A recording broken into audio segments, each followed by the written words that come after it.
Hello and welcome to Nerdarchy for Nerds by Nerds. I am Nerdarchist Ted, and tonight we're going to play some 5th edition Dungeons and Dragons. I am not your GM, so before I, introduce that and get into all of it, if you look above our heads, you're going to see, the sign for Easy Roller Dice. This game is powered and sponsored by Easy Roller Dice.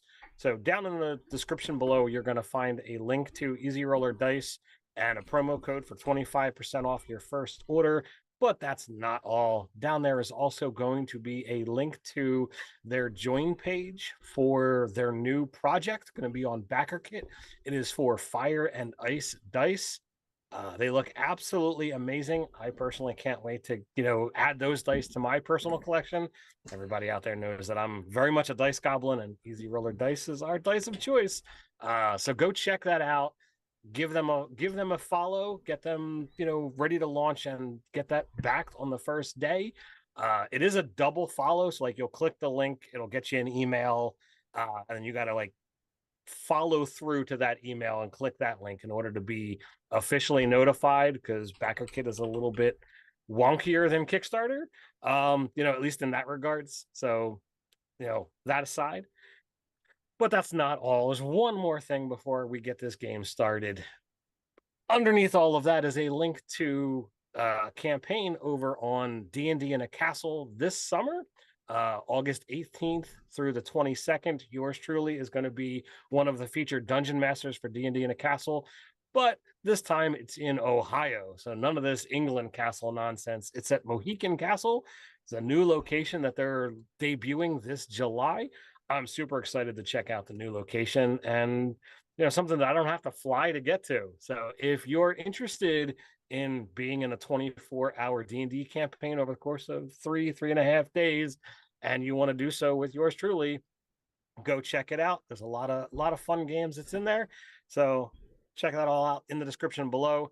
Down there, you'll also find a link to where you'll find these amazing people when they're not here on the channel. Now that I've talked myself silly, take it away, Robin. Hey, hello. So just a quick content warning, this game does feature PCs that are struggling with alcoholism and thoughts of self-harm. If you're in a bad place for one of those things, nobody will think less of you for skipping this one or coming back to it later when you're in a better place for it. So, salutations, nerds. Welcome to the Old Guard. All of these characters in this game, they're older adventurers coming back for one last hurrah, and it's a tradition to begin the introductions with our illustrious producer, Jake. So if you want to take it. Hey, Internets, it's Jake from Mini Terrain Domain, and that's where you can usually find me when I'm not here. We run multiple games every week or every other week over on twitch.tv/Mini Terrain Domain. We have a Pathfinder 2E campaign. We've got a bi-weekly D&D campaign, and you can find Ted over there joining us on every Thursday for our Kids on Bikes campaign. Welcome to Paradise Academy. Very exciting news about the Mohican Castle, Ted, but people have to wait until the summertime. So while you're waiting for Mohican Castle, next Saturday, not tomorrow Saturday, but 1 week from tomorrow, April 20th, you can tune into twitch.tv/Mini Terrain Domain to catch Todd Stashwick's Nerd Circus Presents, a Dungeons & Dragons charity livestream event featuring Dungeon Master Todd Stashwick, depicted here on this wood etching. He will be dungeon mastering none other than Star Trek's Jonathan Frakes, Will Wheaton, and Michelle Hurd, along with Deborah Ann Wall of the MCU's Daredevil and Punisher and some of those series, and from True Blood, along with 2 lucky auction winners. The first seat has already been successfully auctioned off, and we went ahead and are auctioning a second seat. You can, I believe Ted said there's links down in the information bar here for our social media. So I think somehow there you can get to my what is it called, Linktree, that has the Charity Buzz auction that is going for just under 3 more days for your chance to play in this game. Even if you don't get a chance to play in the game, come check it out. We're raising money to fight childhood cancer with Pavlov Foundation, And we are going to be having tons of opportunities for you to donate and affect the game, as well as some donation incentives. You may or may not be able to hear my 3D printer going behind me. I am 3D printing a dice tower that will be used in the game by Todd Stashwick, will be incorporated into the lore of the game, and will be autographed by Todd Stashwick. And you can donate a certain amount and make that one-of-a-kind dice tower yours. Just some of the amazing things that we have. Come join us on April 20th at 8 p.m. Eastern, 5 p.m. Pacific. I am playing, well, what was once considered, or who was once considered the party dad, Raziel Rune, but I think he may be on the verge of playing the party disappointment, given recent events. But we'll see how everybody views Raziel Rune following the most recent events. And given that the first person we're going to see that reaction from is none other than Treston, I'm going to throw it over to Asa. Right. Well, hello there. I am Asa. I am with Roll for Mischief. We stream on Twitch on Thursdays from noon to 3 Pacific time, and we are about ready to wrap up our season 2 of that game. And I play Treston Marcos. They are a dwarven artificer, the resident, no-limbed member of the group. And yeah, they're not mad, Raziel. They're just disappointed. I see what you did there. Yeah. I'm gonna go ahead and hand it over to Frag. I am Freginator. I will be playing Hasayed Jason, and normally I am the player that has no idea what's going on, but in this case, my character has no idea what's going on, so it works out great. And I will pass it to Carlos. What is good, internet? My name is Carlos Rivera. I run the Volcanic Knight YouTube channel where I teach you how to play like an adult. I was checking out the sponsor's link, and those fire and ice dice look amazing. I cannot wait to roll a fistful of fire d6s to hurt and maim my players. But with that said, yes, what I remember from the last campaign was we found ourselves in a particular pickle when Raziel he's acting goofy, but we still love him. A little disappointed, but hey, we're gonna find out what all this is about. But I think Gelther has a little bit more of an inkling to what's going on than we do. And with that, I pass it back. All right. So I am, Nerdok instead, obviously. So I'm going to be playing Gelthor. He is a tiefling cleric, cleric of the god Nareen, which is dedicated to storms, the sea, dreams, and mischief. She's a little bit of a crazy lady. I'm the one that's struggling with an alcohol addiction. It's a week or so sober at this point in time. After a 5-year bender? It's all kinds of problems.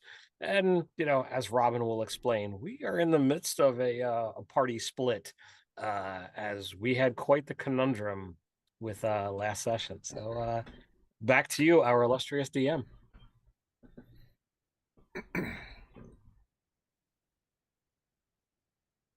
You're muted. Okay, I don't know why it took me so long to unmute myself. The button did not want to click properly. Okay, so there is that pulse, that teleportation that grabs Raziel, but not only Raziel, but also Treston in the pool of magic. And the two of you find yourselves standing in a stone-lined chamber. If you want to give me nature, if you want to give me history, like one of those two, you can feel free to roll those and see if you've got any idea where you are. I thought I remembered what was going on, but apparently I am in the same place as Hasayed anyway. Forgot all about the teleportation. I'll Yeah, go with so- No, you so- guys aren't there. It's just those two. Right. I didn't forget. This is the whole reason why we're like, yeah, let's play sooner rather than later. We have to know what happens next. Yeah, I got a So do 20. I. Which one? Let's do history. Okay. I got an 11 on history. Okay. So Treston, you know that you are in the catacombs. Like, this was built underneath the city before it became a lush garden spot again. The bodies that are housed down here tend to be mummified, as you do in a desert climate. You are a very far distance beneath the surface right now. But you are in the city. Okay. Well, I'm not gonna outwardly just say that because right now I'm more concerned with the fact that I'm here holding Raziel and it was to- it just To the be cultist fair, Falcon, you're or- holding on to. I don't think Yeah. you're holding Raziel. You're holding on to. That's true. That's But true. it is you, Raziel, Saint Adelaide, and Mhm. 2 of her minions that are somewhat beat the snot out of. Yeah, yeah. I'm Yeah. gonna let go of Raziel as I kind of look At around. the same moment that I'm kind of, get off! Kind of Meanwhile, pushing you away from me. those minions are pulling their hoods down, and they are like nothing you have ever seen before. One of them has like very pale skin, it looks like, but also like sort of like frills and fronds coming off of their face, like red stripes, white stripes, black stripes. If you've ever seen a lionfish, that's almost what you're looking at, but significantly more humanoid. And then the other has sort of a serpentine face, like the frills like an iguana, and all sorts of multicolored scales in his patterns. And they both sort of glance back at you and then to Adelaide with undisguised nerves on their face. She is pacing now, but not saying anything yet. I am going to first just holster my gun and look at Raziel and say, I think I made it pretty clear where I stand with Adelaide, and how I've always thought your devotion was kind of foolish. But being that I'm here, surrounded by people that probably don't want me here, don't mean anyone here any harm. Whatever is going on, I'm not going to let you go through it alone.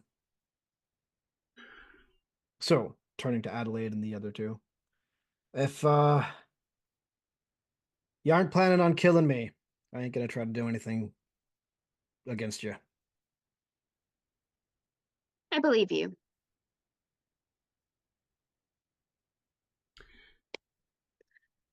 Thank you. Raziel, I'm going to have a lot to catch you up on. For the moment. Oh, I don't remember, did we get the gem out of that statue or not? Yes. We did? Yeah, Okay. Raziel is holding it, I believe. Yes. Yeah, Raziel pulled it out and jumped down with it, and that is when Tristan kind of like reached in and grabbed him. For the moment, bring that. And she starts down a narrow corridor, and it is a very narrow corridor. These were not made for 2 people to walk abreast, and you were going to have to go single file, and it's a bit snug for the larger of you. You can see the whiskers of the lionfish person just sort of like scraping along the sides of the tunnel. Remind me this So this gem. lionfish as in like kind of a Koatoa? Or Not like quite. something else? Yeah, something else. Remind me this gem. Are we talking softball, basketball, beach ball? Like Okay. dinner plate. Okay.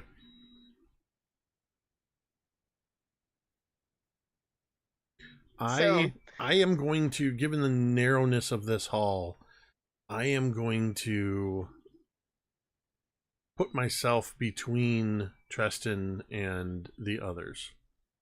I would rather have Treston at my back than have him have closer access to Adelaide. As she is walking down this hall, you see her gathering magic. And it's like she's putting her skin back on. Like, she's not really, like there was flesh there. It's just very desiccated, and you can tell that this is a dead person you're looking at. But as she's walking, she's just slowly like restoring back to some semblance of normal looking. And presses her fingers into her eyes before she pushes on a brick and a door slides open. And she walks into this room that is just stuffed full of various artifacts, and some of them don't look like they come from anywhere close to here. Like there's floating crystals in jars. There's like a disc that just like whips around a pole on one of the shelves, like just odd things that it's hard to discern what they could be used for. And she walks over and starts clearing a spot on one of the shelves. It will not stay here for very long, but this is the safest place I know to house it for the moment. I will place it in the place that she's cleared for it. I'm doing my best to like try to make a mental map of this area, so that I can have some sort of chance of finding this place again. All right. Go ahead and give me an intelligence check, and this will not be the only one. We'll see how much you accumulate over the course of you being here. All right.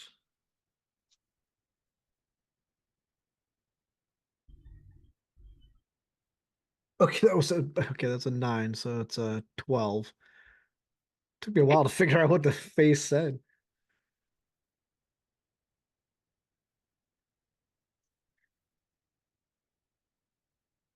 I intend to open another gate.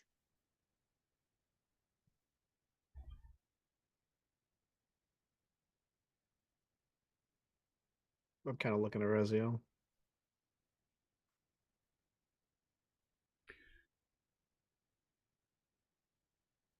Just one, or is this One for now. an ongoing thing? This is an ongoing thing. This is the only one for now, the one that we just came back through, but there has to be another. Forgive me for if my questions seem impertinent, my lady, but to what end?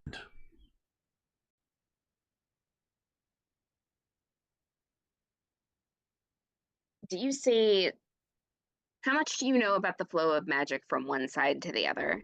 How much do you know about thermodynamics? I glance at Treston, who probably knows that this is so far out of my wheelhouse.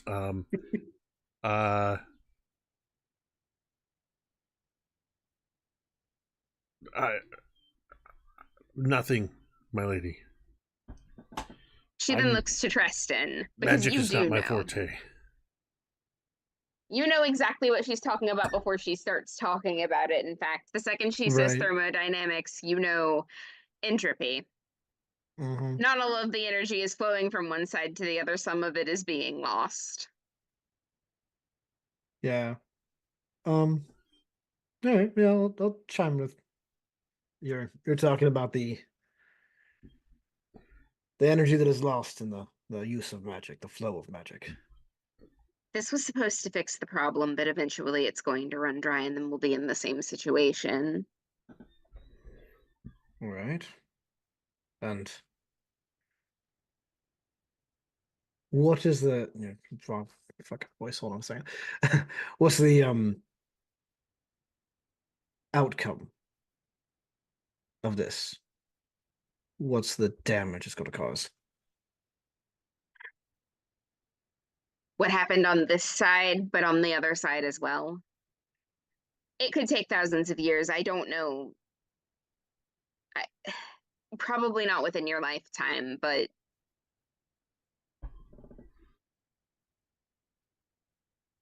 it's not enough energy. It's not enough power.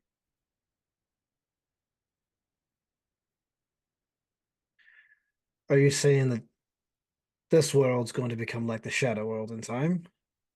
No, not that one. Not that one. There was where the portal usually goes somewhere else, and I don't intend to open a standing portal to the shadow. It's just adjacent to the plane that I need to open it to. Oh, okay, that's slightly better. So just my own world recap.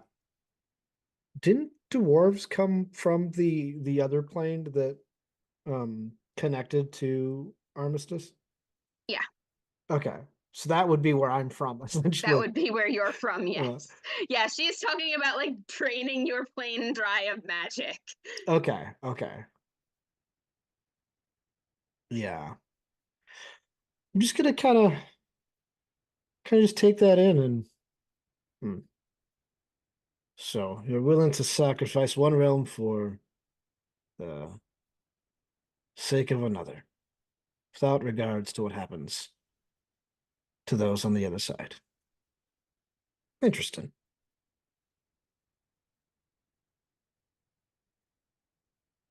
She just levels you with a look. Like, she's not used to people openly challenging her like this, and she's just sort of like daring you to say something else. Oh, I said what I had to say. Melora, would you show our guest to quarters he can set up in? And the lionfish looking person turns to you and like, she's not from your plane either. You have never seen anything like her. Like, she sort of comes to pass you and like motions you along. Like, she's not gonna rock the boat at this juncture. All right. Gonna look at Raziel and well, I guess if you want to speak to me, you know where I'm gonna be. I'll follow Melora. Is she escorting just Treston? Uh-huh. Okay. I will, before Treston leaves, I will give him at least a friendly nod. The kind of, all right. I would say Raziel would know Treston well enough to know this is the like bubbling under the surface rage of absolute injustice when he is so damn sure that he is right and that someone else is just like completely skewed in their beliefs or in their ideas. Treston has a tendency towards condescension. So, Treston, you are going to be brought to a holding cell, and I am going to pause you there for a moment, Raziel. You do get a look at the notes on the desk in this room. So what I want you to do is make an intelligence check to tell me how well you remember them. Oh God, you're giving me a look. Oh no, I mean, this it's is fine. not a good stat for you, is it? No, I'm the barbarian, so no, intelligence is not great. I know, but hey, it is what it is. It is what it is. Hey, to be fair, we have played games on this channel where the barbarian was the most intelligent. So That's true, yes, and this I is true. deemed that one too. It's a 14. All right. So you can remember a few of the shapes and figures from these pages. You will be able to call them to mind and maybe reproduce them. Those are committed to your memory. These are arcane symbols? Yes. I would like to add a little flavor to this, if you don't mind. Please do. As I imagine this sort of taking place in the moments after I've placed the gem on the shelf and Treston has been has been escorted out, that I would glance down at my hands after placing this gem and almost with a little bit of a worried look because of this conversation of little over my head, but about the transference of magic and some energy loss. I can almost see these wisps of white and black shadow that seem to trail from when I let go of this gem. They seem to almost cling to my hand like fine spider webs. And it's that same sort of white and black arcane energy of some sort that as I'm looking at these sigils and making a mental note, I don't fully understand. I don't understand magic. I'm not a spellcaster. But in a weird way, I think some of these sigils, the reason I'm able to recall them is it's almost like I kind of do get the magic. Like it's right on the cusp of understanding. Like, wait, I think I might, in the same way that that Achtung means caution or warning in German. You've heard these casual phrases enough that you sort of put that connection. And then just kind of shake it off as Treston's let out of the room. And before she says anything, I'll just say to her,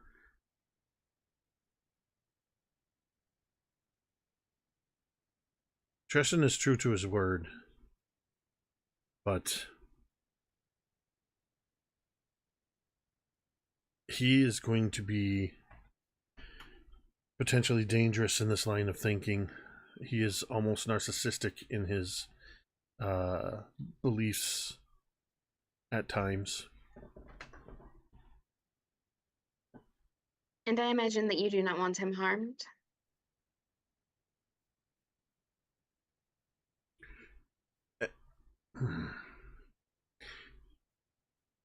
My will is not what is important, my lady. And she smiles, and it is absolutely beatific in that moment. She crosses the room to you and lays a hand against your cheek, and she nods, gives you a little pat, and she's like, "Thank you, Raziel. I knew I could count on you." And she sweeps out of the room, and you are left in this room with all of these artifacts and the notes, and her with absolutely no doubt that you're on her side. And I will say, for now, should there be any other, by any magical means or whatever, there is no question that at least for now, the loyalty that I'm showing is genuine. Okay. Now I'm gonna zip back to the other part of the party. Can I guys? Yes. sneak in real quick? Please. Is Melora? It was Melora, right? Yes. Is she taking any of my weapons or anything? No. Okay.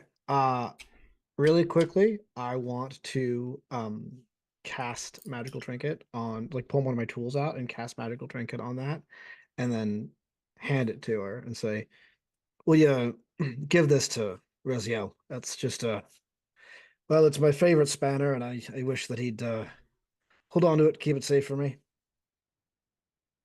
Oh, okay. And on that, I have cast a message. Okay. Do not forget what that message is. I will have you actually give it to him in person when we get back to you guys. I will also let you know there is a figure in the cell next to yours, but we'll get back to that too. Great. So, you three.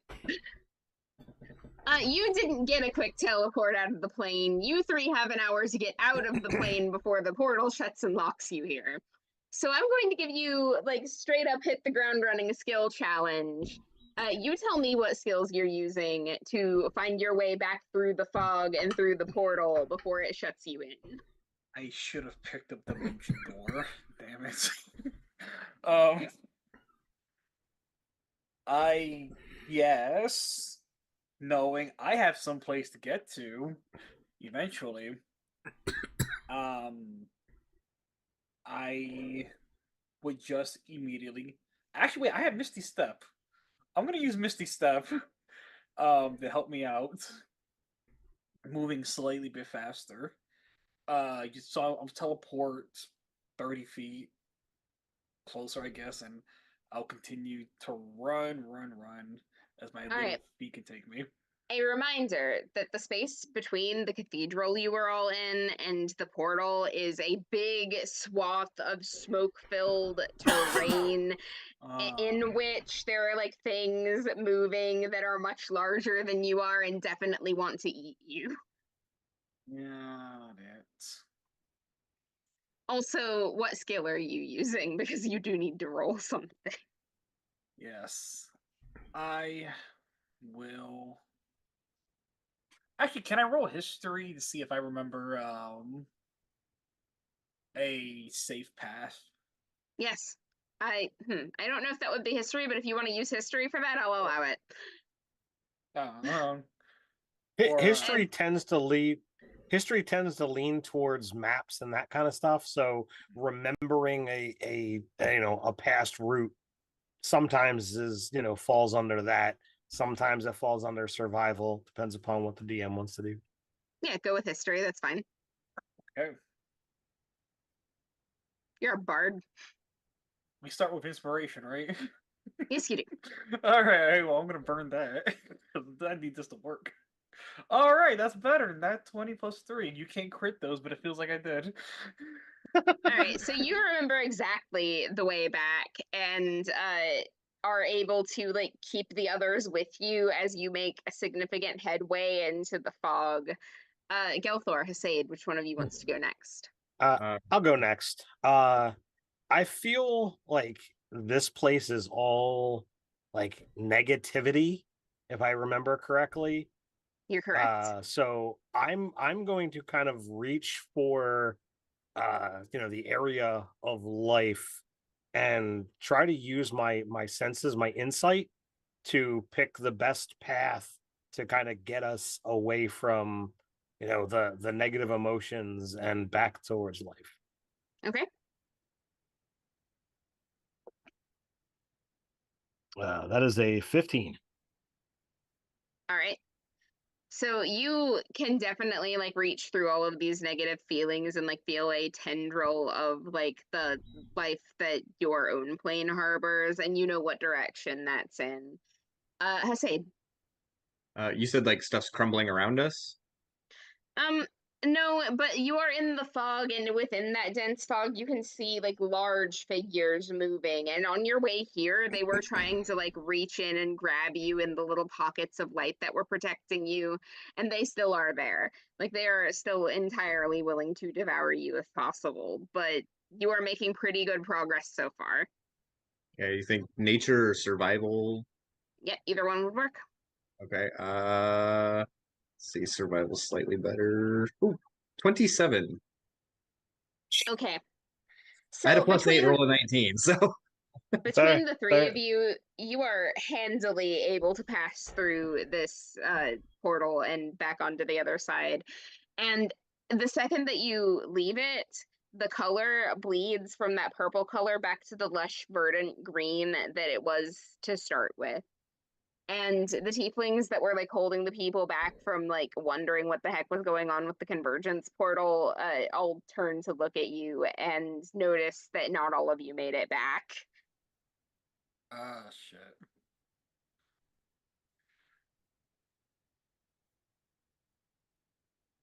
I honestly, I am not giving them any kind of mind unless they get in in my way specifically. Uh I'm not gonna stop to have a conversation with them. You see Bright remove his hat on your way by, and you can kind of assume what he has assumed happened to the other two. He's not gonna bother you. He thinks you're mourning. So I kind of turn to them. We need to get someplace and talk. lead the way.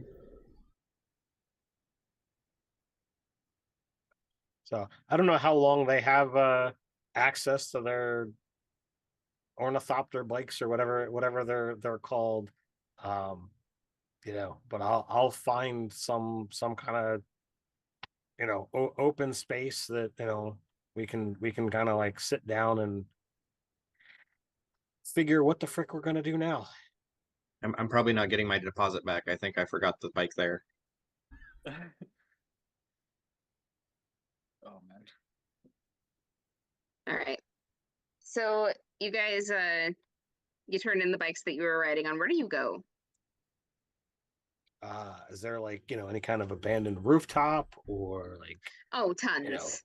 an open garden, and anywhere that like I'm confident that there's not going to be, people right in our face or anyone to give us any kind of lip, because right now I don't think I can handle it. There is a rooftop garden. There is one that is fairly far away from everybody else, and if you don't access it from above, you're not going to be able to get there at this hour because it's technically closed. You are trespassing, but the odds of getting caught are astronomically low. So, gentlemen, I am not really sure how we proceed here. I'm not gonna lie, I'm shaken to my very core, not only at what she has done, but at the fact that we are now divided. No idea where Tristan and Raziel are, or how to even begin to find them.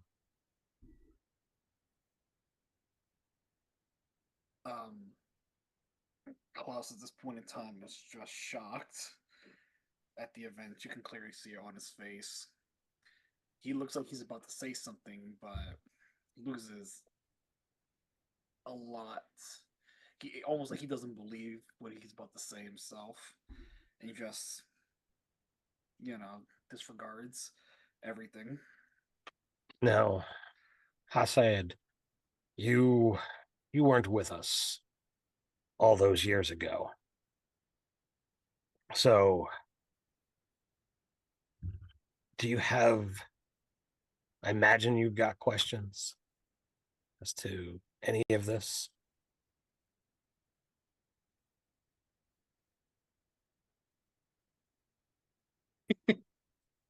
I'm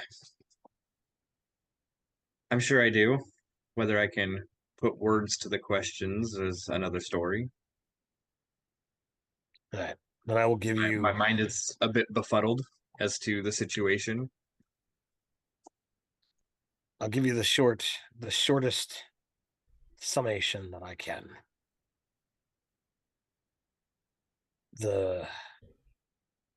He starts to say the woman, but cuts himself off. The creature at the center of all of this is the one who brought about the miracle, that brought life back to this place. And our companions were the ones who traveled with her to perform said miracle. We ventured together for quite some time. I know not what has perverted her, changed her, or perhaps it was all a ruse all along. But whatever she is doing now, she is a perversion to that life. And as we clearly saw, Raziel is still devoted to her in a larger capacity than I would have thought. He is strong and guided us many times through many dangers. Never thought that he would so readily change sides, but I guess his devotion was a different way than whatever.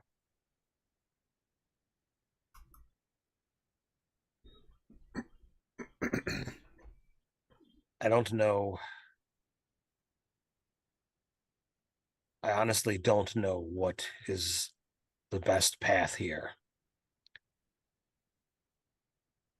But I will be quite truthful and a little more open about my own peril and path these many years. You know that I served Noreen and served her faithfully for many decades. And for some of those decades, she saw fit to play quite a bit of mischief on me. As a goddess, she's not overly forthwith with her reasoning. I don't know whether it was my connection to this saint or something else entirely, but seeing what we just saw, perhaps she knew more about this woman than I had seen. And she was, in her own way, possibly trying to tell me.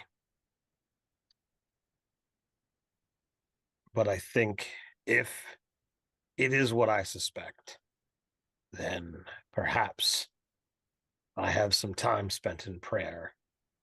Then maybe she'll be able to deliver some more information.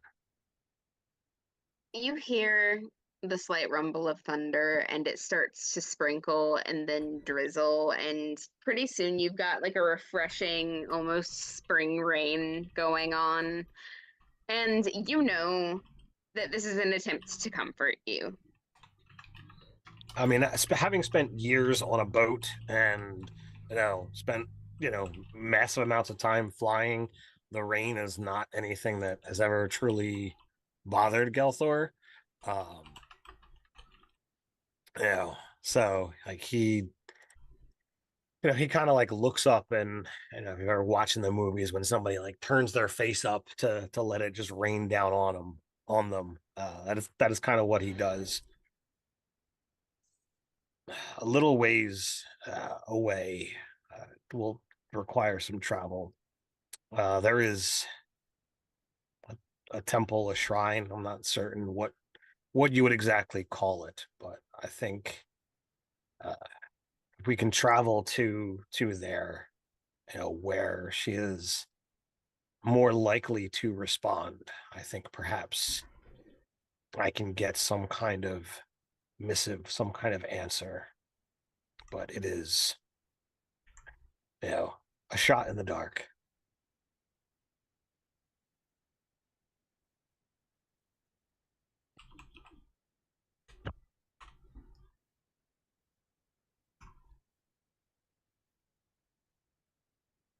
Class has a thoughts on this? I got distracted by the chat. I mean, like I mentioned before, at this point, like almost like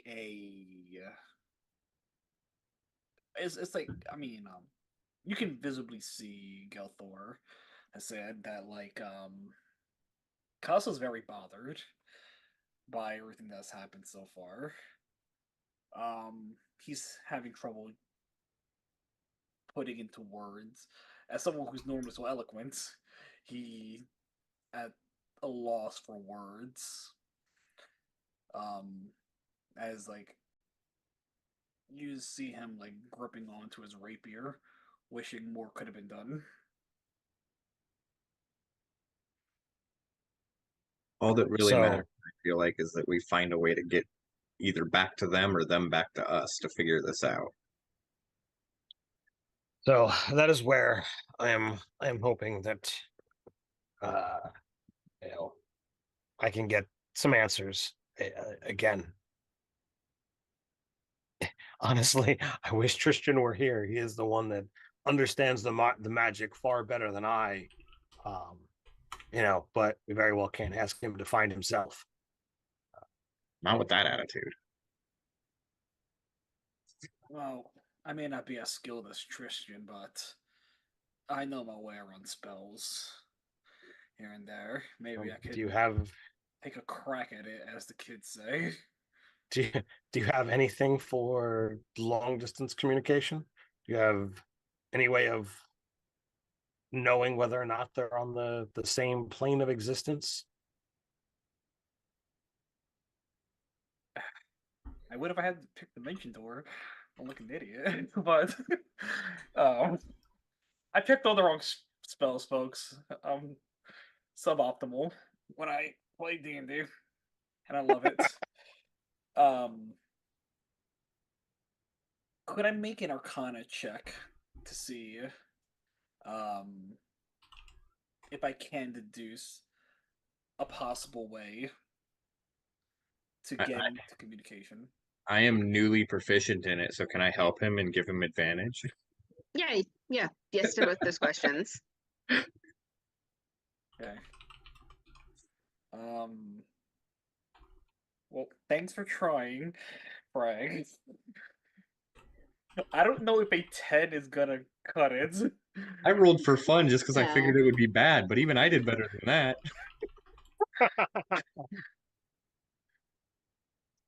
So I wrote a 3 and a 5. Like, it was pretty garbage. there is a grotto that Gelthor knows to go to.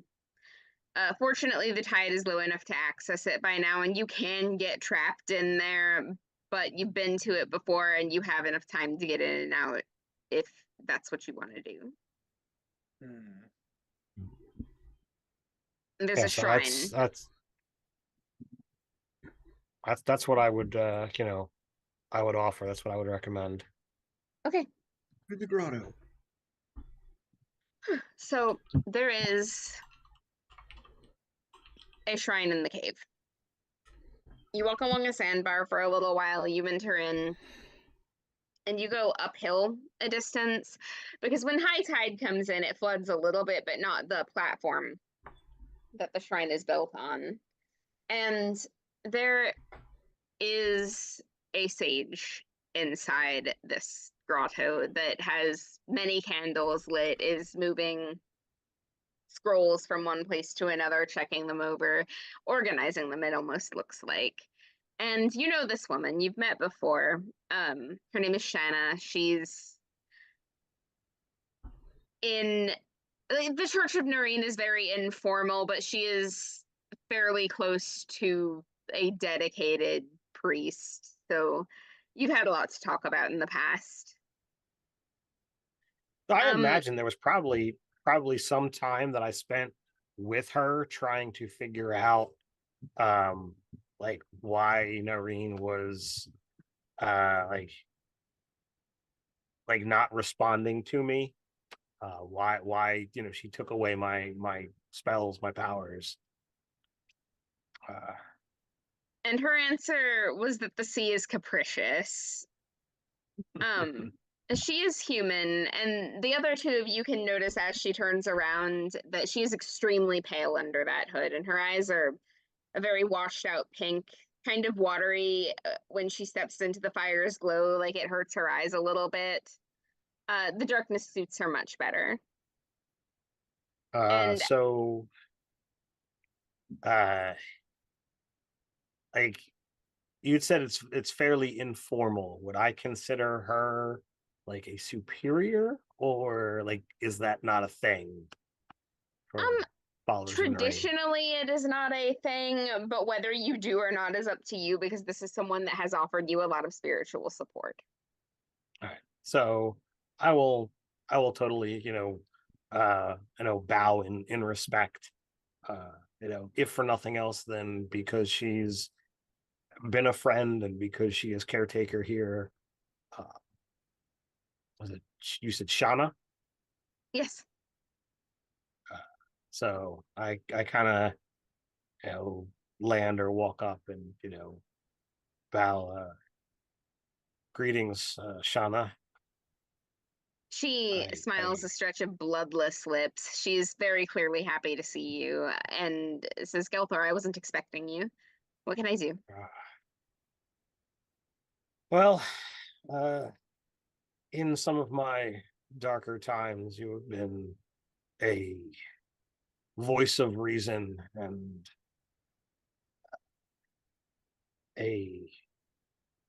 have lent me a kind ear.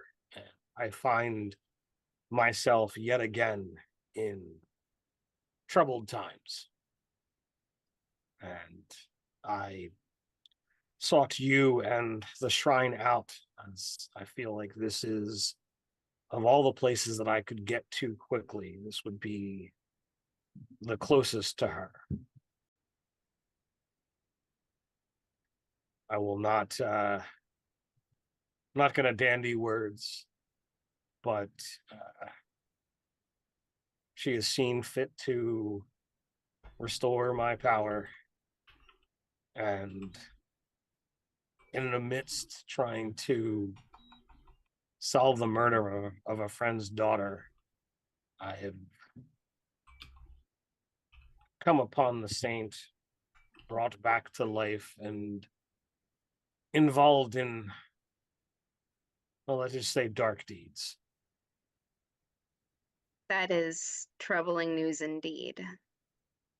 And if that were not enough, some of my former companions are now, I imagine, wherever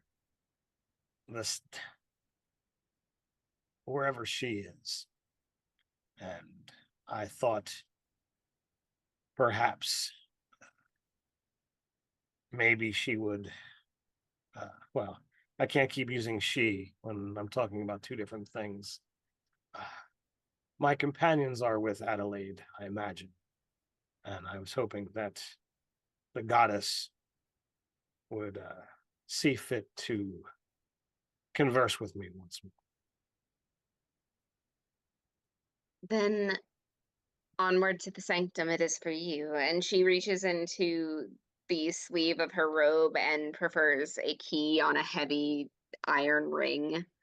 And it's like a big skeleton key, and you know where it goes. There's a path. You go up a flight of stairs into a little area that it's separated from the surface, but the rocks separating it are very thin so that when the sun and the moon shine, you can sort of like see it coming through a little bit, and it plays colors all through the ground.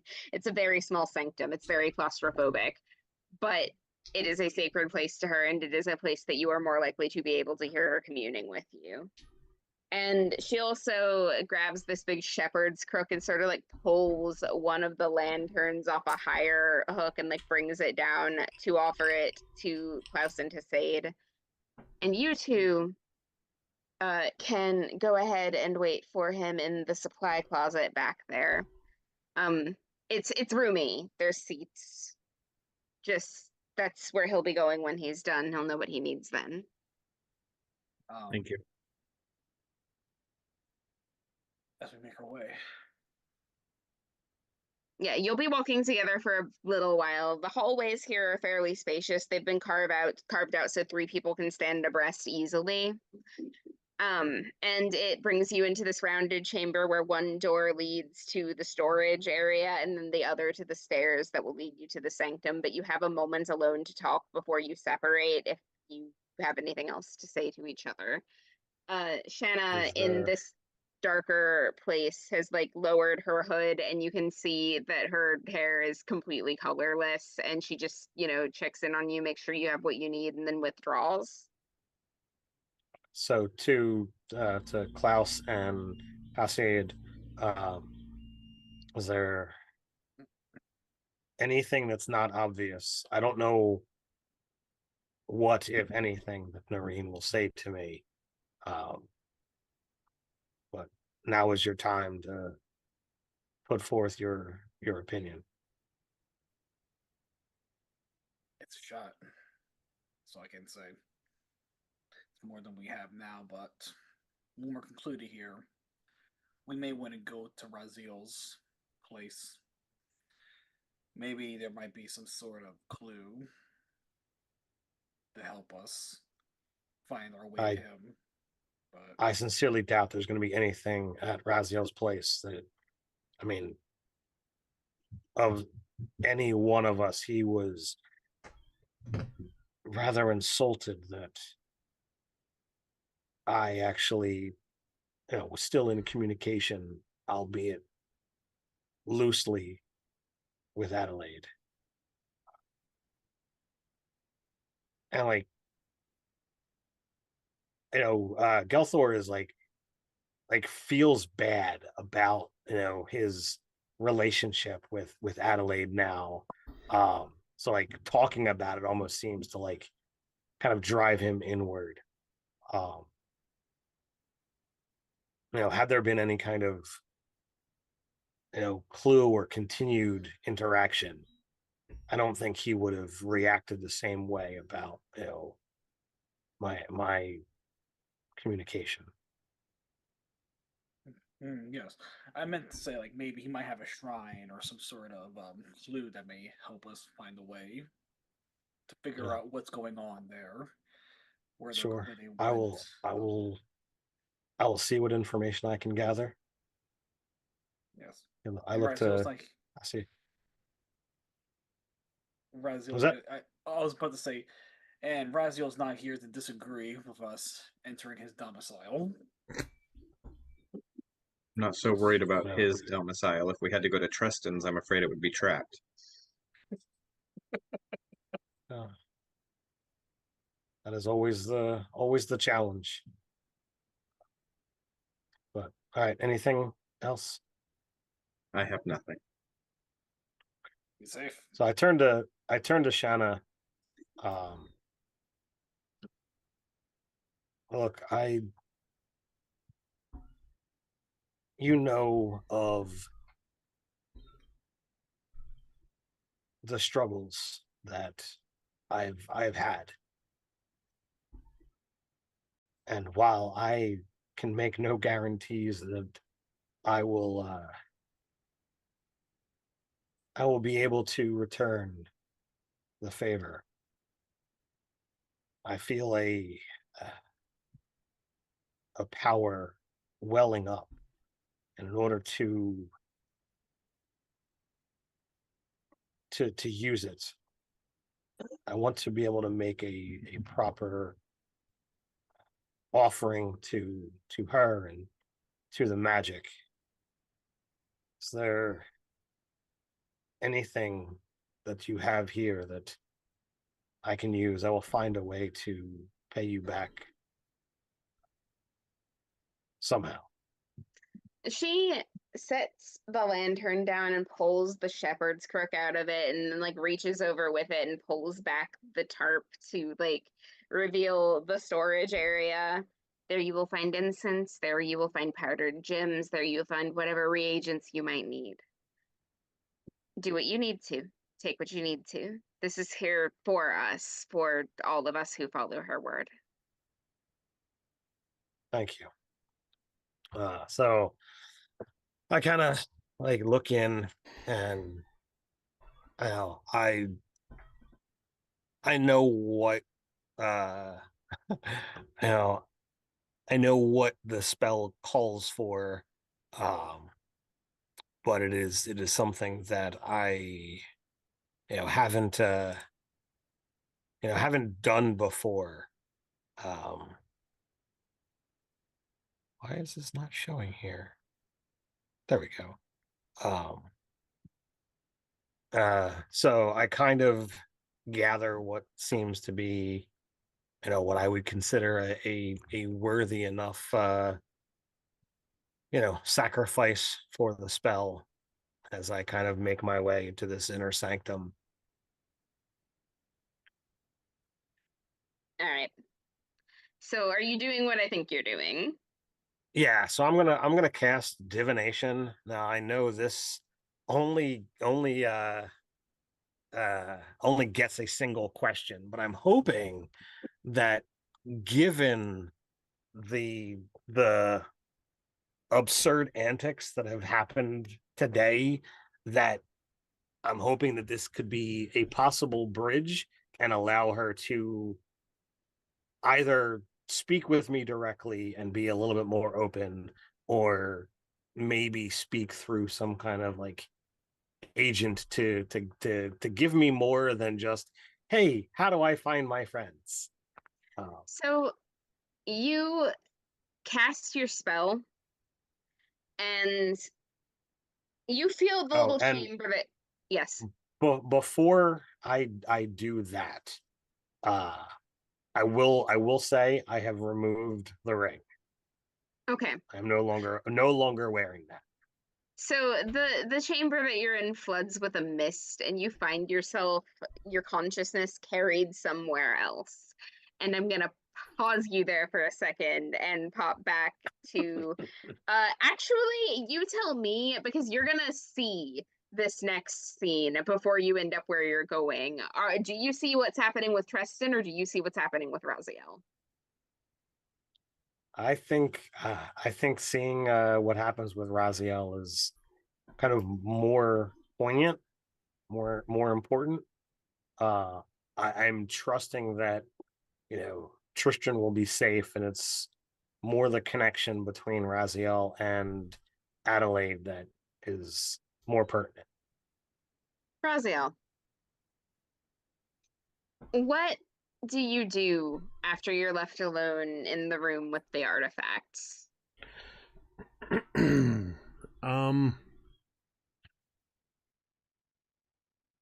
I probably wouldn't spend more than a few minutes, a few being 5 to 10 minutes, perusing those notes that were there, maybe investigating a few of the other objects that are in here. Not really expecting to glean anything of particular use from them. Before checking the door to see if it was locked or unlocked, and if it's unlocked, I'm going to wander in. All right. So, and you do go a wandering. There's this catacomb, like, a lot of it has been hollowed out. A lot of the chambers in this area have been converted into other rooms. You find the room where they eat. You find the room where the two minions have been sleeping. You find the room where presumably Adelaide has been sleeping, because it's a little bit cleaner and a little bit it's not cushy, actually. The platform that she's been sleeping on is just like kind of a flat slab, and you kind of wonder for a moment in passing whether she's been sleeping or just straight up dying on the slate. And in this room, there are many things that you recognize to be dark artifacts. These are not the kinds of things that she would have kept in your quarters, but like that she would have kept in her quarters before. You know, like, this is not the woman that you knew in terms of decor at all. She's got butcher paper tacked up onto the walls with like drawings, like anatomical drawings, and like little magical notes in the corners. She's got like skeletons hanging from the ceiling and books, just rows and rows of books with black leather binding.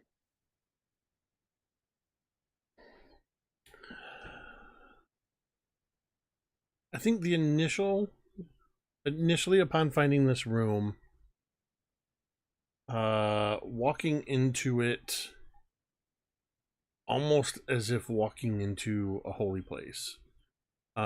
Realizing that this is her quarters, very much viewing it like I really know I shouldn't be here, but in her absence and for as long as she's been gone, this is as close as I can get to her. And so respectfully trying to just take in all of these things, and maybe scowling a little bit at the very obvious dark nature of it. And I think there's internally, there is a bit of a struggle going on, because I'm surprised to see how quickly I dismiss these dark artifacts and everything that I've seen. Dismissing them in favor of she probably has her reasons. She knows what she's doing far more than I know what she's doing. My job has always been to be a devoted servant. It's not my place to question. But I do think there's still a little bit more of that. Maybe as I'm like walking along this bookshelf and there's all these leather tomes and just sort of tracing. I don't know if everybody does this. I do this as a lover of books. If I see some cool looking books on a shelf, I'm going to absolutely kind of run my fingers across the spines and in appreciation. And I think there's from some of these tomes, there's probably some more of that sort of wispy black and white necrotic magic that seems to sort of be clinging to my fingertips. And maybe even now, as I pull my hand away, in the same way that spider webs would break, some of it seems to cling and just sort of absorb into my hand rather than fall away. And just kind of curiously looking at it. So that's probably what I'm doing for the next several minutes, is just almost like moving through a museum, taking in each of these objects, but respectfully, not doing much more than, you know, touching some books like I just did. So that's where I would be. Give me a perception check. Oh, let's see. I'm a little better at those. 12. You know that she saw you in there because you saw her pass before the door, but she didn't stop to talk. I think there's that moment of anticipation. As I first see her, I would immediately snap almost to attention, and hold that position for a couple beats as she walks completely past without engaging. And then there's a very obvious sinking of the shoulders, a sigh. All right. And we'll continue. I think at this point, my continuing to stay in the room is so that I allow her to get further away. So just so that if I do leave, I don't, it doesn't look like I'm following her. I'm doing everything in my power to not appear, to interfere with her. Yeah. But also there's the flip side of it. That's not the, I mean, as if it's not already creepy enough to be so zealously devoted to her, to just not appear creepy. You know what I mean? Yeah, no, I entirely understand. All right. So Gelthor, you see that transpire. You see that like moment, you know, you see like the reverence there, but you also this entire time have been hearing that internal monologue, like almost like an echo throughout whatever tenuous connection you've been given. And from there, you're brought to just a little room with a couple of shells that are sitting face down in the sand.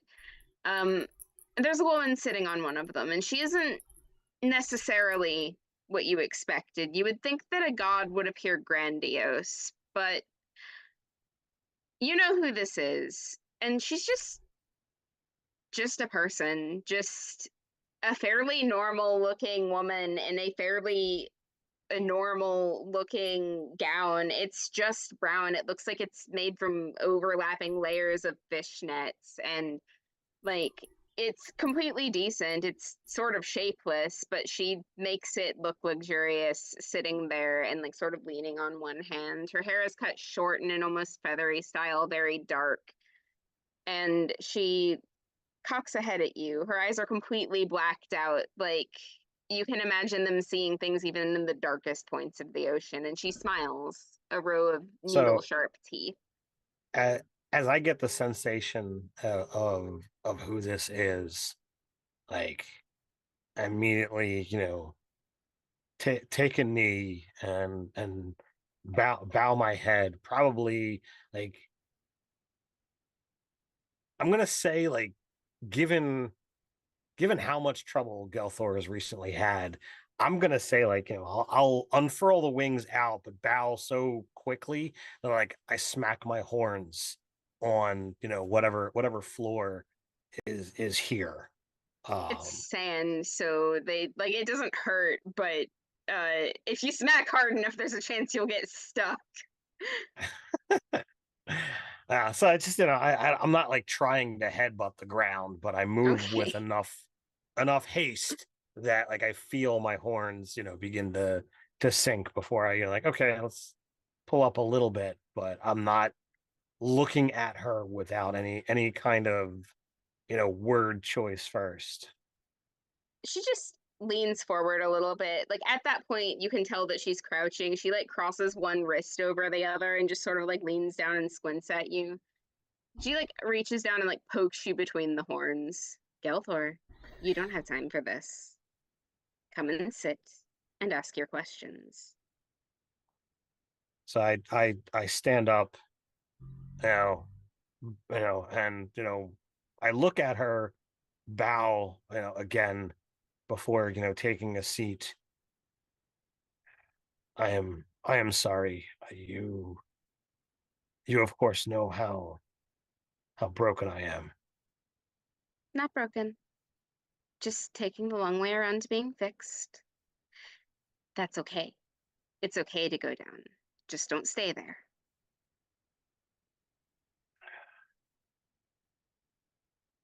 I have tried, always tried to choose the right path. And life does not always make that easy.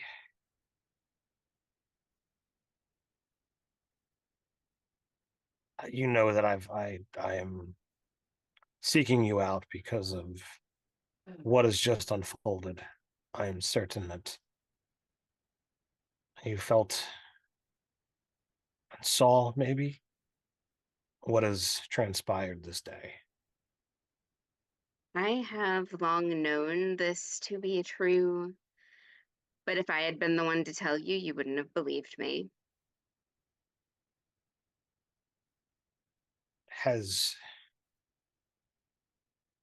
this always been her goal? Yes. So I won't waste more of your time. I will take that answer as is. I need to be able to save my friends. Well, I assume I've just seen Raziel. Is Tristan still alive? Yes. They both are, and well. Is it possible to open Raziel's eyes to what her nature is or has become? Yes, I think so. I mean, it's always possible. It may be very difficult. I think you saw for yourself just now that he does have his doubts. You must attack them relentlessly. Find something he wants more than he wants to serve. That is incredibly. And it's just an incredible ask. It has always been her.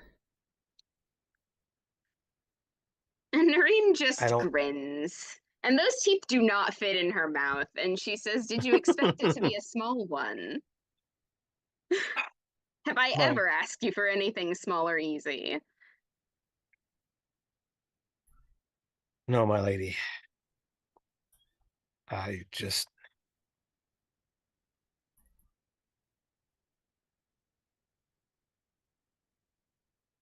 you can see that, he's got, tears welling up, in his eyes as you of all have known the path that I've taken. And when I thought I was distraught before, I want nothing more right now than to once again bury my troubles in a bottle. I've never doubted my friends, and to be put in a situation where literally the core of my being is shook and have to make a decision right at this moment. I wanted to tear myself apart.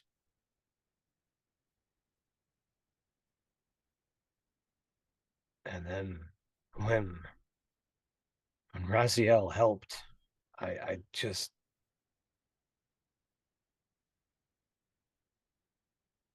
I couldn't hurt him. We've been through way too much. But the words meant nothing. And the very nature of the dark energy that we were surrounded by, he just instantly took a knee and did whatever she wanted. Gelthor. She abandoned you by inches over years. To him, this is all very new. You were taken in too. Give him time. Oh, I'm not going to abandon the fight. I'm just I am pouring and bearing my soul to you who of all truly know me best.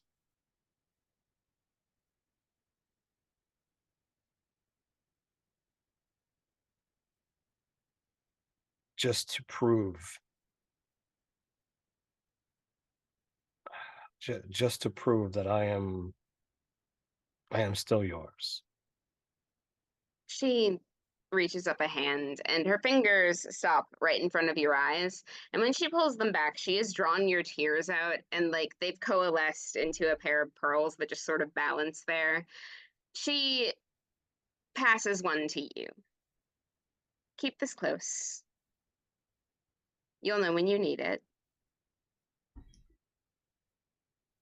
It's been longer outside than it has been here. If there is anything else you need to know, I would advise you ask it quickly. I cannot keep you here for long.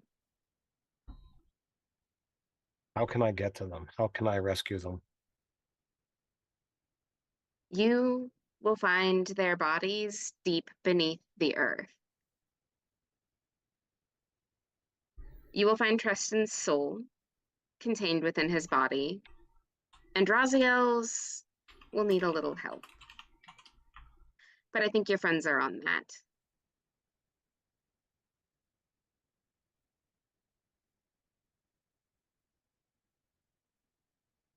Well,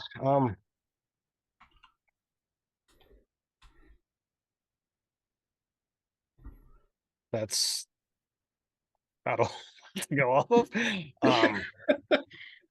No, you right. you know where you're going. You know specifically like where they are being held. Like when she's Okay. I don't actually have directions to give you, but she is giving you that information and that is what that Okay. represents.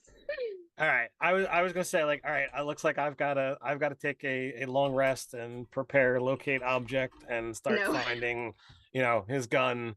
I No, mean, you clerics do have got know a where lot of you're great spells. going, but Okay.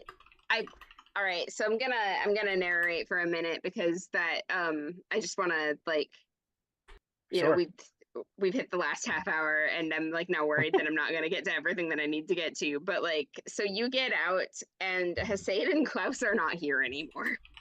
It's been hours, it turns out. It felt like a couple of minutes to you, but like it's dark now and they just left. And did you leave a note, Klaus?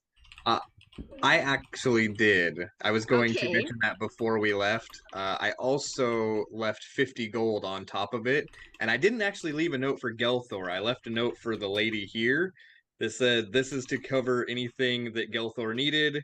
If more is required, see me." Thank you, Hasaid. All right, in that case, good. So now this is a thing that we know. I want to pop in on Tristan again, though, before I get to what you guys are doing, if that's cool with you. Because I Fine sort with of me. just left him. All right. So you're in this holding cell, and in the cell next to you, there is this dark-skinned tiefling woman who's just like kind of hunched over with her hands like curled into her dark hair. Her horns curl back like a ram's horns, and you notice a spider crawling in her hair. Is she she is alive, I'm assuming. Yeah, she's alive. You know, you got a spider crawling around in your hair. That's not unusual. And she like, runs her hand back, like sort of like links behind her neck, looks straight at you. So they took you prisoner too? More or less. Well, I kind of came willingly. But Why? well, I've got a good friend, and he decided he'd, come here and be with Saint Adelaide, and I couldn't let him take that path alone. So you let them put you in a cage? Yeah, why not? Had to show goodwill somehow. You look like you could break out of here pretty easily. Given they didn't take anything from me, I'm pretty sure I could walk out the door, no problem. What Well, about if you you? do, will you take me? Why are you here? What'd you do? So what do you know about House Sadrin? Above table? Really nothing, right? I don't know So this one's from they're the spiders, like they're the spider house. They were like spies. They knew everything that was going on in the city. Like she has got quite a bit of information on like how the old structure was, and that is probably why they're keeping her here. Yeah, it's really not too much. I don't follow the houses too much. What can you tell me about your house and the things you might know? Oh, I can tell you quite a bit, but it's going to cost you an open door. Again, above table, the house Seraphat was part of. Look at them right now. That was Theliac. Okay. Tell you what, I'll give you an open door. I got some questions about House Theliac for you. And you have my word of honor that I will answer every one of them. All right. Well, can't leave my friends, so might be a little bit. Okay, we'll wait. But when you go, I go. Otherwise, you hear nothing. I will tell you under the open sky. I'll take some steps closer to her and put out my mechanical hand and say, "My name is Treston Marcos. What's yours?" Nessa Sadrin. And she shakes with you. Okay. I'm gonna have to have you send that spelling to me. All right, well, just like that. All right. All right. Also, yeah, did that message get to Raziel? Sorry. Yes. Okay. So Raziel, yeah, it would be about this time that Melora finds you and hands you the spanner. Was it? I have no idea what a spanner is. I'm It's just using it's the a word that wrench. you used. Okay. What's a British color it's a wrench? I actually didn't know what a spanner was until about a month ago. All right. So she hands you a wrench. Does the message just play? Like, what? How does this work, Treston? Yeah, it's designed to just, when in contact with him, play. So, can I call for a flashback as to why this particular wrench matters? Yes, by all means, please. Like, I'm curious. Where is this going? I want to call to a flashback probably before Adelaide disappeared. Sometime when Raziel, Galthor, and Treston were still very young, traveling together, sort of learning more about each other. And after a particular adventure, them sort of sitting at the tipsy flagon, having a pint, and talking about religion. Because of the three of them, Treston has been the consistent atheist. And this is like a moment where they're discussing the philosophy and theology, and sort of it's brought up as to why Treston, with the evidence of God's existing and everything, doesn't follow them. So after one of them has posed this question, he just sort of like leans over his beer, and he has both hands at this point. He like steeples him over his beer, and he says, I've seen a lot of the gods. The way they treat mortals, it's interesting. It's not very different from the things that I do. See, and he reaches into his apron, he pulls out a wrench, sets him on the table, and says, I work with tools quite a bit, and I do quite a bit of tinkering. And the thing is that I might have one that's a favorite, one that I like more than the others, but well, I've seen how it's made. I've seen what it's meant to do. I've seen its purpose. And doing that puts me on the outside a little bit. See, if this wrench, be it my favorite, decides to stop working, I'm going to toss it out and I'm going to get a new one. And the reality is, a step above us, the gods have a similar perspective.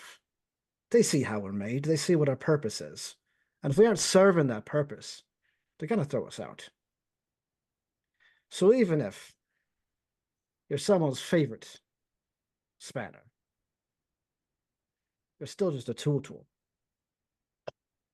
And when I look at you two, I see my friends. Not a tool, but people. With their own purposes, with their own ends. And I just can't find myself backing someone who would look at those that I love and just see them as a favorite tool to be cast aside when it doesn't work anymore.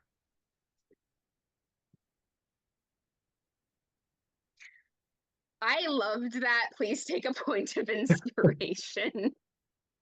Thank you. All right. Do either of you have a response that you want to get in the flashback before I pop back to Raziel for a response to the wrench, and then to Klaus and Hasaid for what they're doing? So this was clearly well before Gelthor had lost any of his powers. So he feels like, hey, I'm mighty indeed. So like he would go on and just to say something along the lines of, you might call us tools, you know, when the gods see us as their children. There is love, there is a connection, and while it's not the same as a parent's love, it is felt on a completely different level. And there's probably been some similar points and discussions on this. So like Tristan is probably hearing this as kind of yeah, you've said this point before. So this time he kind of like, sums it up with, it's a feeling that is not describable, and it is something that you can only feel once you've been there, and it is not for me to decide who is going to get the call and who's going to follow. Sure, the gods can be fickle. The gods can choose to fancy who they want, but the gods are up there. They have far more power than we do. To not be faithful to one of them, to me, just seems folly.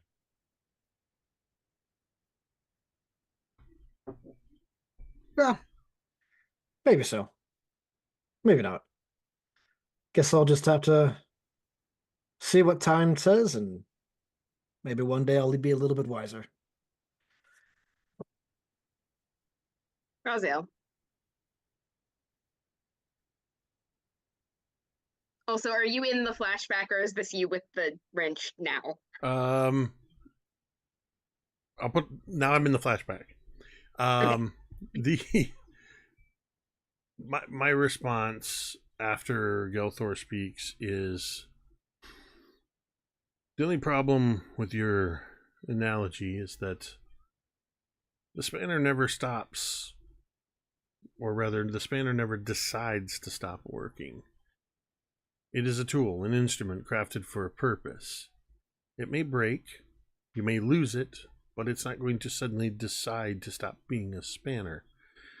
And when you're not using it, it sits in your tool chest or your tool pouch, and it waits for the next time you need it. And it doesn't get jealous of your other tools. The spanner's not jealous of the hammer or the screwdriver.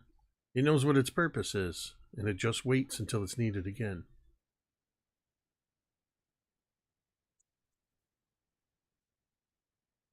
Yeah, all Tristan's got to ask, kind of just nod and think it through. And also, what a really cool way to look at how different we all view religion. I love it.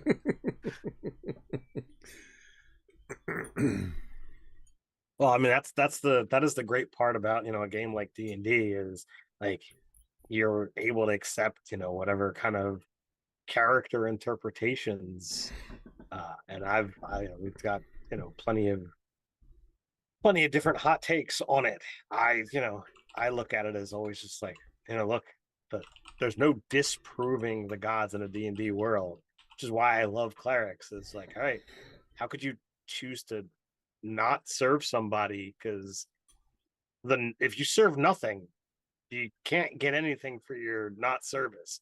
If you have some kind of faith, there's always role-playing tools to go with, and you've always got, okay, well, maybe there's that Hail Mary pass of, call out to the gods and see what happens. So it just you have the wrench now. What is your response? So I hear the message. Is it audible or is it in my head? It's in your head. Okay.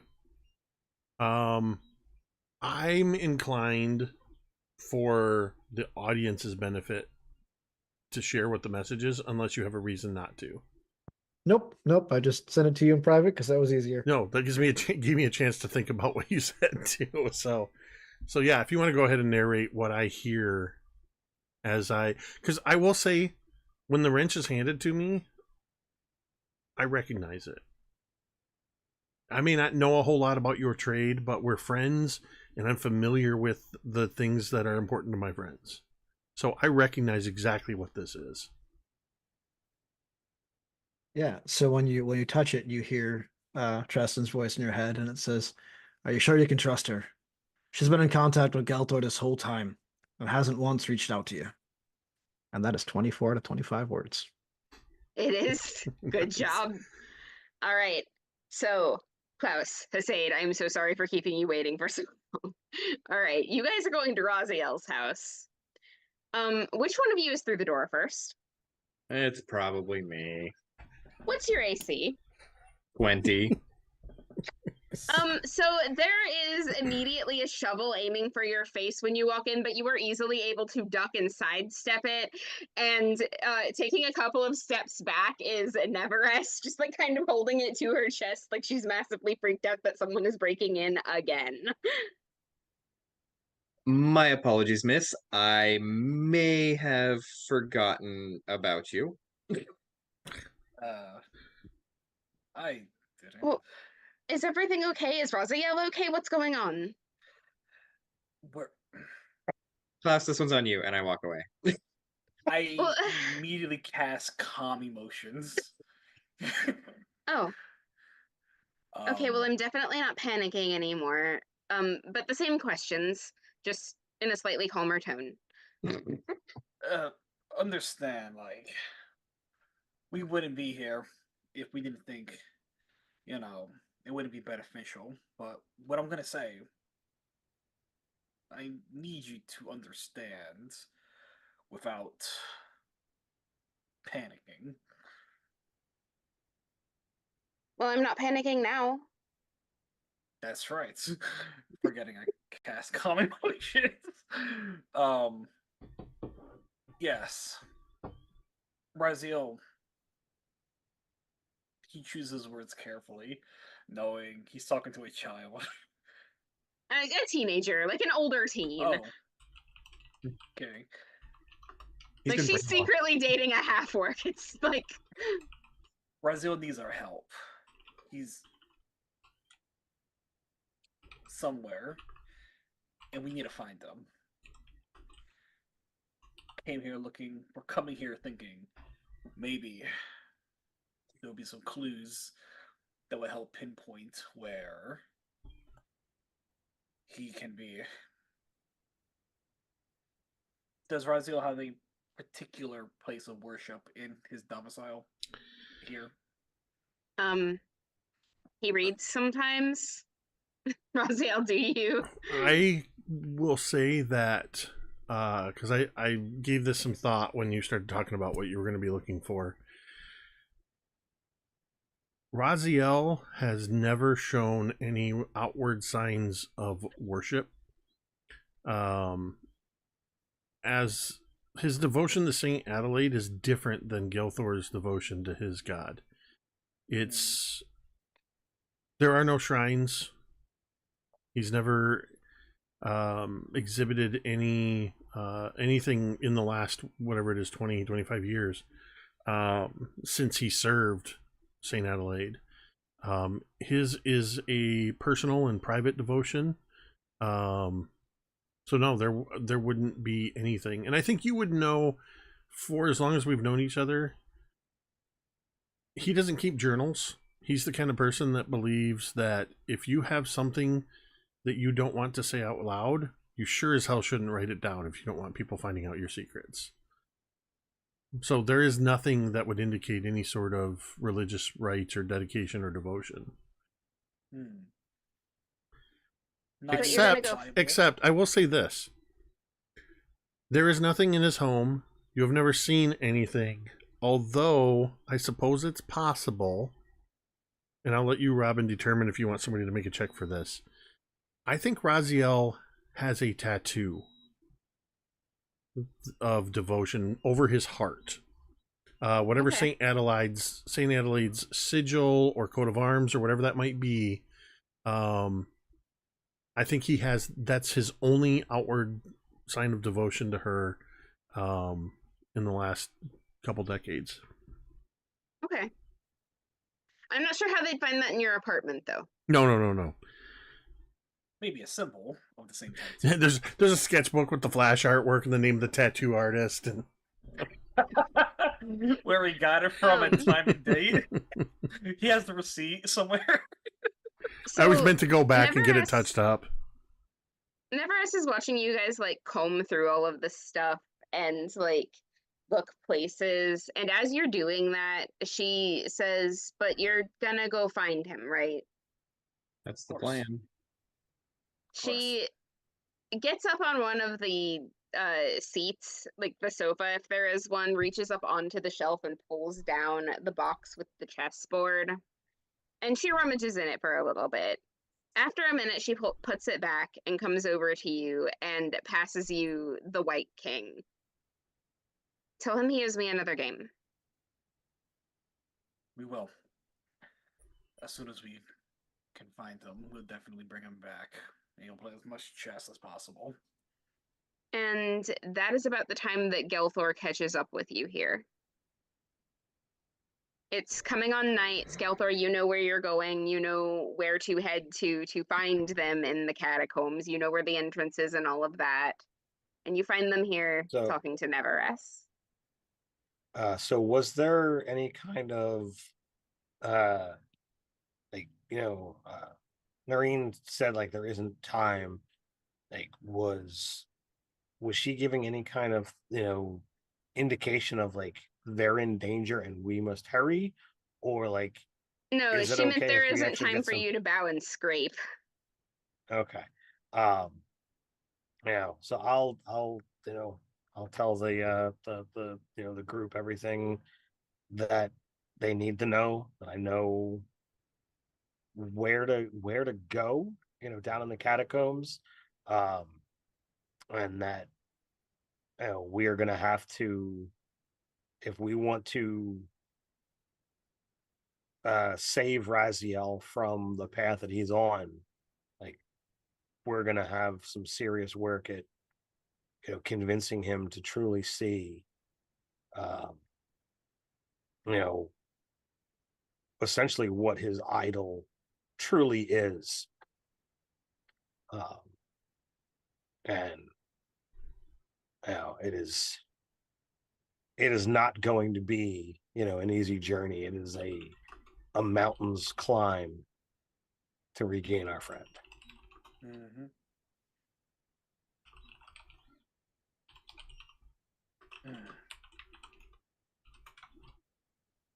It's better and better, doesn't it?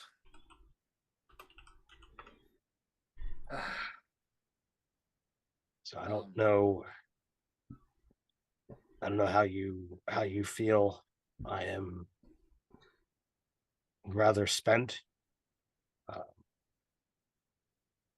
don't know if we want to just hurry off against whatever odds are in front of us, or if you feel we can rest and set out in the mornings. I would appreciate a long rest. I could do with just a short rest, but I will concede to your feebles. I need my spell slots. I'm about 23, 34. Neverus says, I'll go put the kettle on, and disappears into the kitchen area.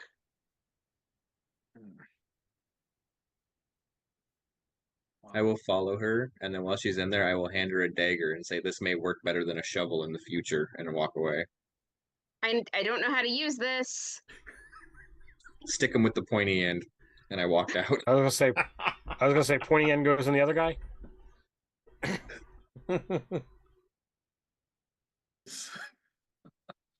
But you can give me insight, Hussein.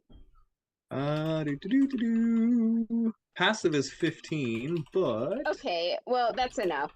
She won't say of this course, out that's pretty loud because she's being a 25. too cool for school teenager about it.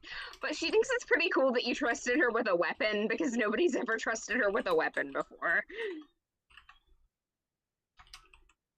You have now reached favorite uncle status. I'm Funkle. All right. Of course, that's where I get my crit, though. So the night creeps in. You guys, do you rest at Raziel's place or do you go somewhere else? And also, is anybody gonna tell Simon that this happened? Hell no! You crazy? Not yet, man. Not a chance. I appreciate my life. I am way more scared of Simon than I will ever be of Treston. Yeah. You guys are gonna have a really fun time explaining that to Simon when, like, 2 days from now. There is Oh my not God. there is not enough calm emotions that can be used to calm you down. It's obvious how afraid they are if they're crashing at my place, because my place is literally like meant for one person and was cramped accommodating for what's her name? I just immediately forgot her name. Neverus. Neverus. It's alright, it's not an easy one. I wanted to call her Nessa. No, That's because that was the Sadrin's name. I didn't realize that they both began with an That's N, and it. now It I'm was going to be kicking the myself N for word a that week. was most recently in my head. Yeah, that they're willing to crash in the easy chair at the kitchen table, on the floor, the coffee table, rather than go talk to Simon. Yeah. That's fair. Your house is probably more spacious than mine, so mine's basically just a tree house with a room. All right. I was convinced that I was not going to get to all of this in this session. I'm very pleased that we managed to get all of the things. But I think you guys are going to have to find Raziel next week because there is no way that we're getting through that interaction tonight. Does anybody else have anything else that they would like to squeeze in the last 10 minutes? So like we don't need to get into it, but as we get into paring down for the evening, I go to Klaus. Look, I'm not going to I don't want to talk to her after everything, but you've always had a way with words that I've never been able to master. And I fish into my pouch and I pull out, a simple ring. If you want to try and talk to her and see if maybe you can persuade her off of this dark path that she is clearly on. There you go. I hold the ring, staring at it, knowing damn well Klaus is not a religious man like that, but just looks at you, Yalthor, and says, "One cannot command the seas. Therefore, I will do what they wish." No, that's connected to Adelaide, not Narine. Oh, okay, my bad. Yeah. No, I'm good with my religion. I am not so good with my apparently now necrotic girlfriend. Ex-girlfriend? I don't know. She kind of left me 20 years ago. And Does it end a relationship when you pretend to be dead for 20 years? I mean, she wasn't pretending to be dead. She actually did die. She's just still walking around. She got better. That's Right. okay. I guess she's pretending She's to your be frenemy alive. now. How about this? I put on the ring, and we'll find out what happens next month. Yeah. Yep. That's about right. All right, so if this is where we're going to end it, stay tuned for when we get together in May. Please, follow all the links down in the description below. Check out all these wonderful people where you can find them across the internets. Check out the link for Easy Roller Dice and that Fire and Ice dice set so that you can get access to them as soon as that campaign goes live. And just to reiterate what Jake said, the game that he's got going on the channel next Saturday is designed to be a really good cause. They want to raise $50,000, and they're on their way to basically have more than 20% of that. There's a lot of great incentives, so please follow Jake on social media. Go check out that game and support a really fantastic cause, because there's not a whole lot, in my opinion, that are better than that. Ending childhood cancer. I've personally been impacted in my life. My neighbor lost their 9-year-old son to brain cancer. It was utterly horrifying, utterly destroyed their marriage. It's god awful to see. So every little bit helps. So, hate to end on such a sour note as that. But these people are amazing. All of you for watching watching are fantastic. And until next time, stay nerdy. Stay nerdy. They're nerdy. Stay Stay nerdy.